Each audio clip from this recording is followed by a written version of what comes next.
you booked your flight before going for the visa interview. That's crazy. Yeah. Why did you do that? Was there any God factor? Oh no, let me not answer for you. Why did you do that? Booking your flight before going for the interview. Yeah, up to this day, I'll say some reasons why, but then I think that was a bold decision on my end. For some reason, I knew that this is my year. So yes, guys, you already know the name, right? Mr. Ghana Boy KDB, and I'm back here on iDocument with an amazing friend of mine. As you already know, visa interview is about to kick out, and school application, and I'm here to give you some tips, and I'm here already. The guru himself. What's the name? Hi everyone, my name is Emmanuel Saforo. Emmanuel Saforo. Emmanuel Saforo. Yeah, where are you from? Saforo. Can you tell us about yourself? I'm from Ghana. Ghana. Okay, that's fine. Yeah. You already know it's visa interview season, and a lot of the students are trying to. It's not really an application process, but they're trying to do their visa interview and stuff. So that's why I brought you here. You are the master, and you've been there before. You know what I'm saying? That's why I thought it wise that you can tell us about yourself, where you are from, and where did you go to school. Okay, so my name. My name is Emmanuel Saforo. Saforo, the great man. Okay. Currently, I'm pursuing my master's in higher education administration at Florida International University in Miami, Florida. I'm from Ghana. I had my bachelor's at the University of Cape Coast in Cape Coast, Ghana, where I pursued a Bachelor of Education in Social Science, so Geography major, Economics minor, and I was humbled to receive the valedictorian during my time. Also, you were the overall best student. Yeah, in the College of Education Studies. Are you sure? They are going to confirm. Yeah. Are you sure? Yeah, they can confirm. Yeah, Okay. I had a GPA of 3.9 out of 4.0. Oh yeah. Watch that video. Were you the Momo guy? Oh, guys, he's the mobile money guy. Okay, we are going to come to that point. Okay. No, let me not interrupt you. Continue. Yeah, so I had my bachelor's in Ghana, graduated with first class, got the valedictorian, and then I had the opportunity to move here in the United States to pursue my master's, and I'll be graduating soon. Yeah. Very soon. Wow, congratulations. How did you do it? Doing mobile money and studying at UCC. How did you do it? It was challenging. I would say it wasn't even the Momo alone. Some people know me. I did Susu. Susu is like.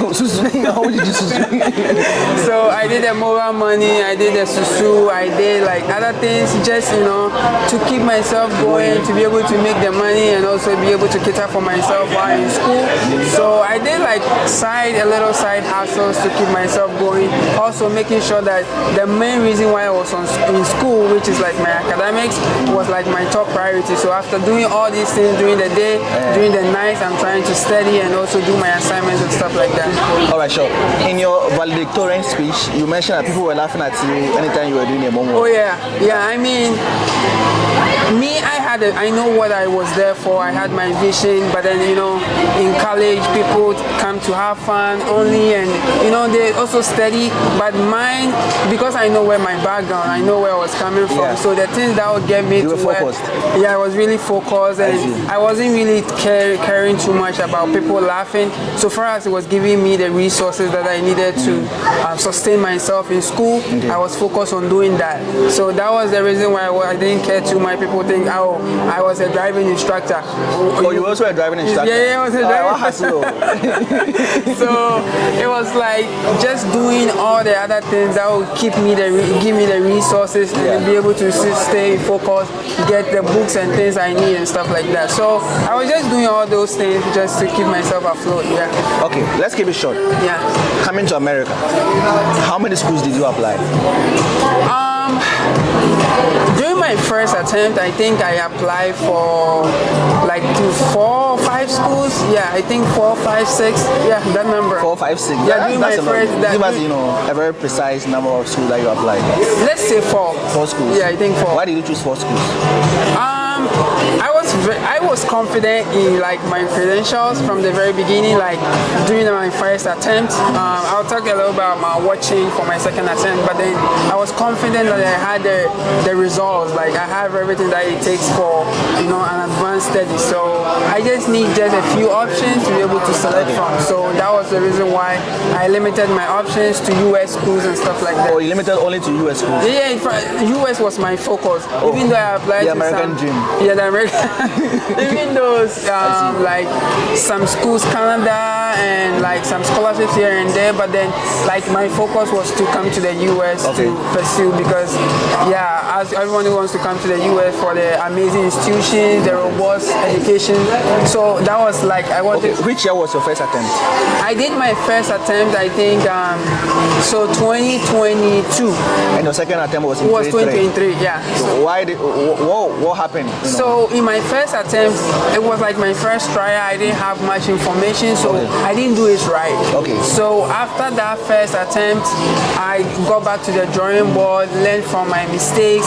Oh, some schools you need this, some schools, the timeline, even when I applied, it was almost due. Some was past the, what's the name?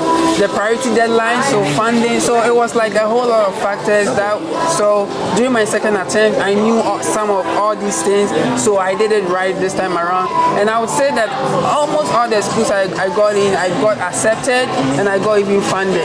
Oh, you got funded? Yeah. So the second attempt. Yeah. Why Florida International University and why Higher Education Administration? So higher education, because during my undergrad, I've had the opportunity to interact with like students in a lot of ways, and even when I was doing my national service, another opportunity to interact with students, to make impact in students' life. So I remember having this conversation with one of my friends, and it was like, there's this program called Higher Ed. If you want to go that student route, there's a program called Higher Ed or Student Affairs, depending on the school.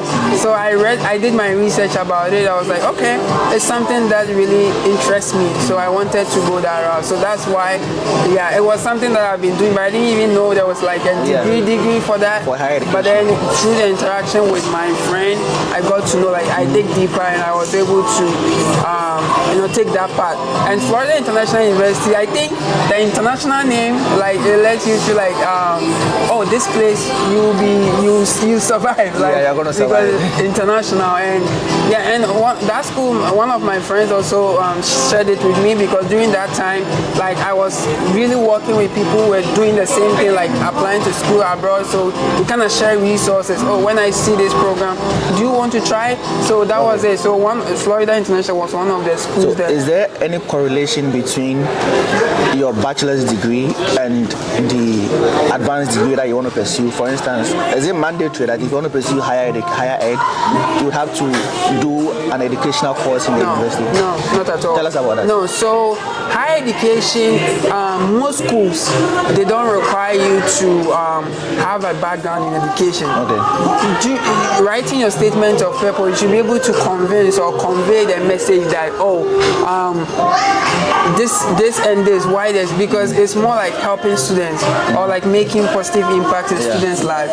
So if you're able to convey that information, because I know somebody who had like a background in land economy, something, but the moment you're able to convey, or you have that passion to be able to work with students, and you're able to share that message across, yeah, you are eligible. Okay, they just need a GPA, like most schools 3.0, some schools come below, but then you should be able to, education is not a requirement, like you don't have, Okay, did you get any scholarship or any funding? Yeah, I got full funding. Full funding? Yeah. Wow. Yeah, I didn't have full funding. Full funding. The only thing, I didn't need a bank statement for my visa. I needed just a letter, like a letter stating that I've been awarded. Yeah. Why? So you went to the interview without any bank? No bank statement. Oh, you're gonna come there, okay. And were there any challenges in securing the funding? Yeah, the challenges is just more so like the process to secure the funding. So a lot of interviews, and I would say that my assistantship, because like my assistantship is in the housing. Oh, you had a housing assistantship. Wow. So housing is a lot. So they want to make sure that you're somebody who can really do the work, and who is very organized, who have problem solving skills, critical. So I think the interview was the challenge. It wasn't a challenge, but then that was the thing that you have to pass through, be able to secure the fund. Because I did 2 rounds of interview. You did 2 rounds of for the housing? Yeah. For my first round, I think it was only one person. person, and the second round was like by 4 people. Oh, for the housing. And the questions were like that. They were all coming. Yeah. Oh, I see. Yeah. Coming to the visa interview, I mean, I know you already said that you had full funding, so you didn't need any bank statements, right? No, I didn't need bank statement. Getting to the visa interview, you told me some time ago that you went for the interview. No, you booked your flight before going for the visa interview. That's crazy. Yeah. Why did you do that? Was there any God factor? Oh, no, let me not answer for you. Why did you do that? Booking your flight before going for the interview. Yeah, up to this day, I would say some reasons why, but then I think that was a bold decision on my end.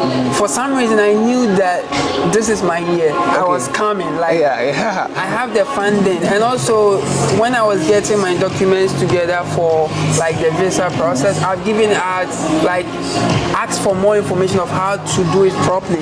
So my DS-160, like I've asked around, I've looked for information, so I knew I've done it right. And also looking at like I'm coming. But you can do everything right and still get it. Yeah, I know, but how much was the plane ticket? I think at that time it was like close to 10,000. 10,000? Yeah, close to 10,000. Ghana cedis? Yeah, 10,000 Ghana risking cedis. 10,000 Ghana cedis. All your momo money risking it. Bro, that was crazy. Yeah, but I think that was it. I felt some like you felt the vibe in like there. It was that was meant, that's the time. Yeah. So I just bought. And one thing that I would say here is that I didn't tell a lot of people. I think only 2 people knew. Especially like it doesn't make sense. You know, it doesn't make it doesn't make sense. So telling a lot of people, then people will tend to like tell you, why did you do that? So it will like bring that they bring your thing down. So I was like, no. I told only one of my friends, and then the other guy, one other guy, I was like, this way, I was like, it's good. I mean, you're gonna get a visa. I was like, yeah. And I also did a lot of like, research about everything to help me with the visa interview. So I was very confident in the visa interview. Okay, getting to cantonment. Now from UCC all the way to cantonment for the visa interview. Yeah. What questions were you asked, and how long did the interview take? So my interview didn't take. It was between 1 to 2 minutes. I think that was it. And I remember I was asked, how did I get the funding? Because the money was more than the cost. So it was like, how did you secure the funding? That was one of the questions that I was asked. They also asked me like, why the school, why the program, how would this degree benefit me? That was something that they asked me, and then it was more so like why the school, why the program, and also like how I was able to secure the funding. That was it. Okay, so like between 1 and 2 minutes. Yeah, it was just straight. The person wasn't even looking at the visa officer wasn't looking at my face. Wow. It was just the only thing he took from me was I think my the I-20 and the passport. Okay. All the funding letter, everything I said. Okay, before you were being interviewed, were people being bounced? Oh yeah. How many were bounced before you? I think like 3, because at that day, that moment we had like 3 booths that were open. So 3 people were denied before your turn? 3 people were denied before me. How was it feeling? For me, at that moment, it was tense. Like I was anxious. Thinking about me being, I bought my flight already. You booked your ticket already, Yeah, I bought my ticket, my flight ticket already. So, but then I was still very optimistic. Yeah. I was taking deep breath. Like even when I was the person next to go, I was taking that deep breath because I was like, God.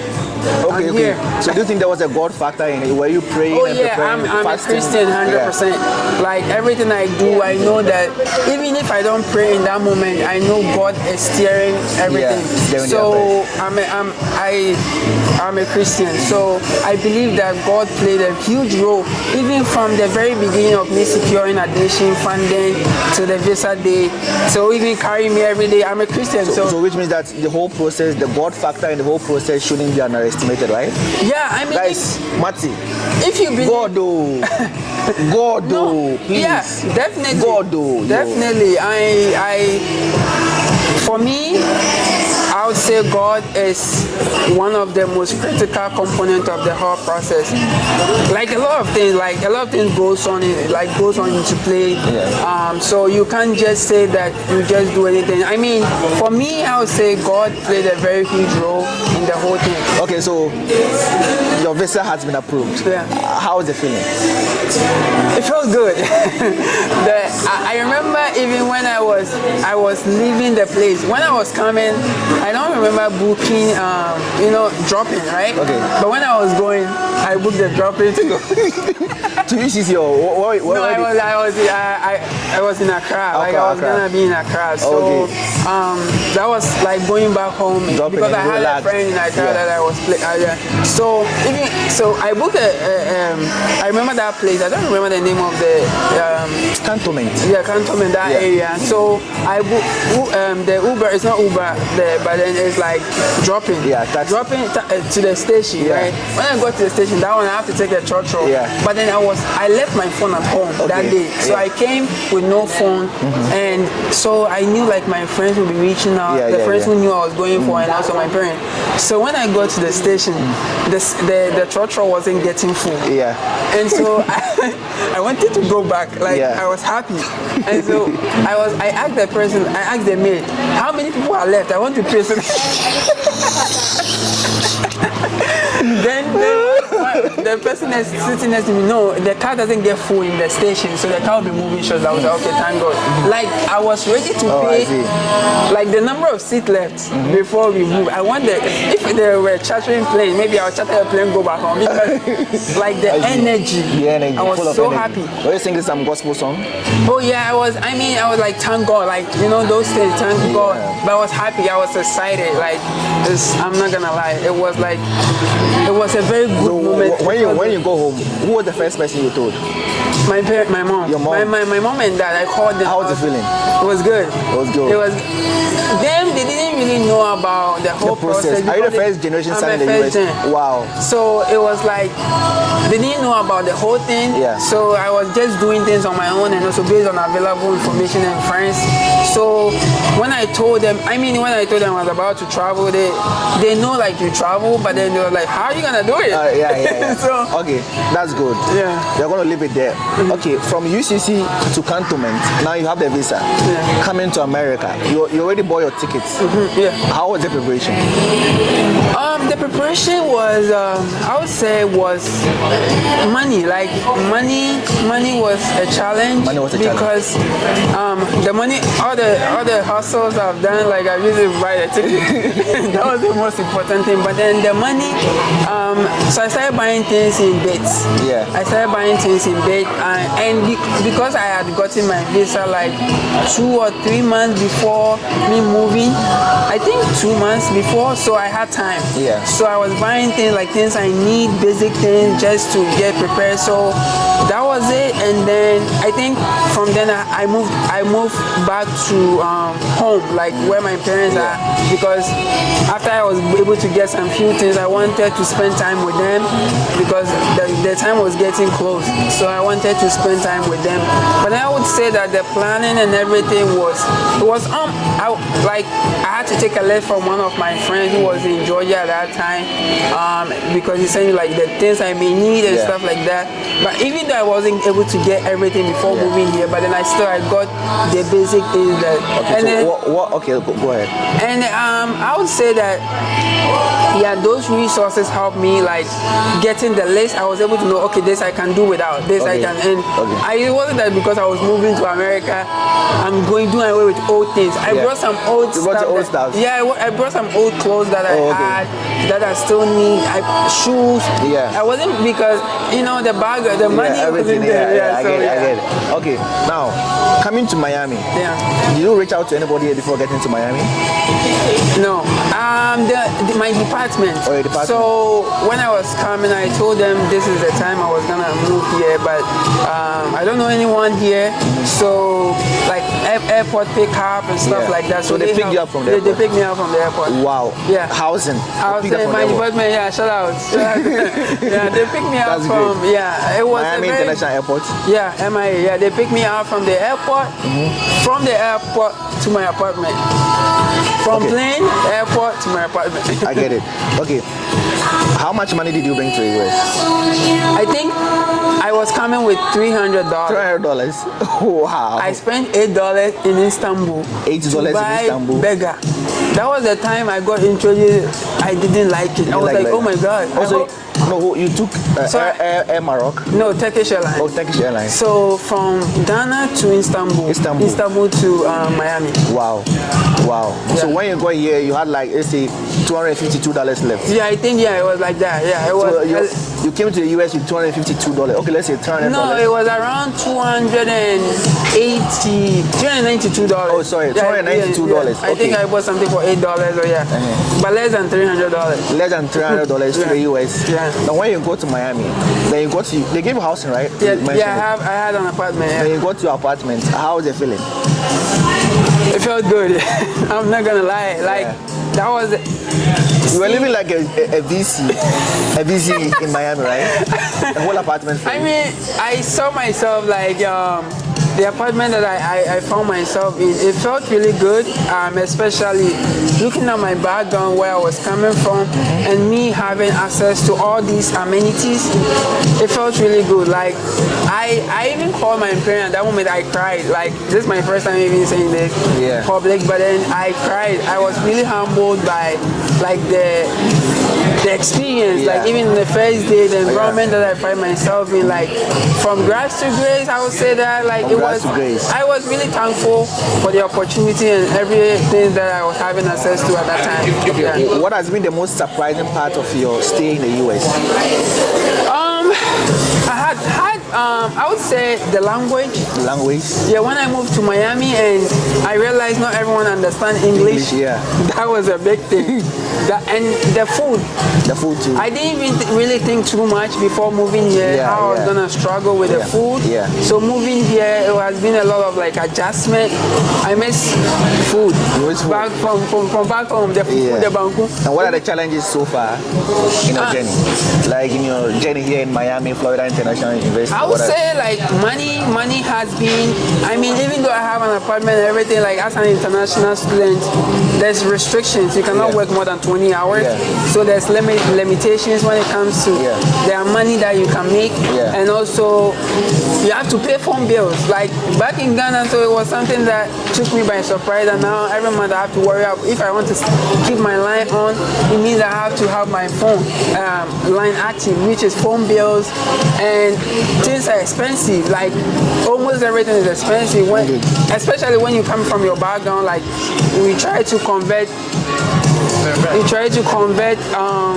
It's just like that. So I think the money aspects, the culture, the language, the food, and then the whole transition point has been like a challenge, but then we are here. We're outside, we're in Miami, we're outside. So what advice would you give to students, preparing to come, and students who are even going for their visa interview? These times are very crucial in the study abroad process. What advice are you going to give them? Something that I would say is that if you are going for the visa interview, you have to listen. Please. If you are going for the visa interview, you have to prepare. I mean, people will share their opinions. Probably, you can have access to a lot of advice, but then you have to prepare, like do a lot of research into why you are going to that specific school, because there are over 4,000 universities in the United. Why did you choose that one specific school? And also make sure that you have the funding of the resources. Funding is very integral part of your journey. I wouldn't recommend my brother or anyone to move here if they don't have the money, especially if you don't have like the school taking care of like almost your tuition, and then maybe the only thing that you have to worry about is like accommodation. Because if you don't have your tuition being catered for, then you have a lot of things to worry about.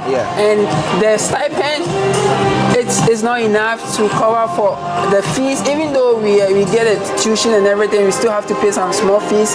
So if you're on top of that, you have to be worrying about a lot of things. So funding is, make sure you have your funding figured out, which is one of my advice. And also just have open mind. I think here is a different context. A lot of things are going to happen.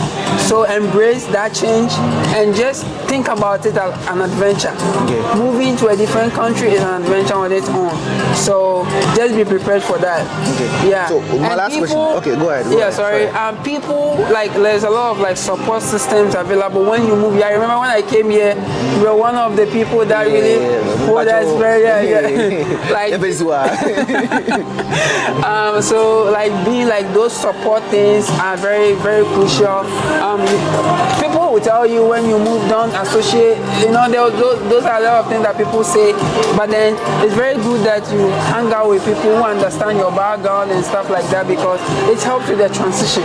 Because here nobody will come and tell you anything. You have to try and find most of the things on your own. And so it's very good to find a community. That's what the point I'm trying to arrive at. It's good to find community and All right, so my last question: what would you do differently if you had to do it all over again? That's a tough one. Because you had everything correct, on point. I mean, I didn't get it on the first attempt, the second attempt. I would say I had a lot of options, right? I had a number of schools with similar offers. If I would have done things differently, this time around I would have put all the offers, get somebody even from all the schools to tell me about their experience before deciding on the school that I want to go. I mean, even though I had fewer information, like I had like less information, like little to no information about like what I'm gonna get myself into. If I'm doing everything again, probably I'll use LinkedIn or other social media platforms to reach out to people in the school that I've gotten admission in, to learn about their experience, their financial situation, to be able to make a decision. Because like even though you may have full funding, there are some hidden fees that you may not know. So that will help me to compare all the other schools that I got to be able to make my decision. But then overall, I've had a great experience here, and FIU is a good school. It's a great school. We are one of the highest ranked universities in the country, so I see. It's great. FIU. All right. Isaiah 60:22. So when the time is right, I, the Lord, will make it happen. How does your story relate to it? I remember I made this specific statement after my first attempt didn't go through, and that picture may be on LinkedIn or Facebook, but then I made like, when the time is right, the Lord will make it happen. So I think when it was my time, even though I put in work, but then it was effortless. I see what I was doing something, but we were all contributing to like the greater goal.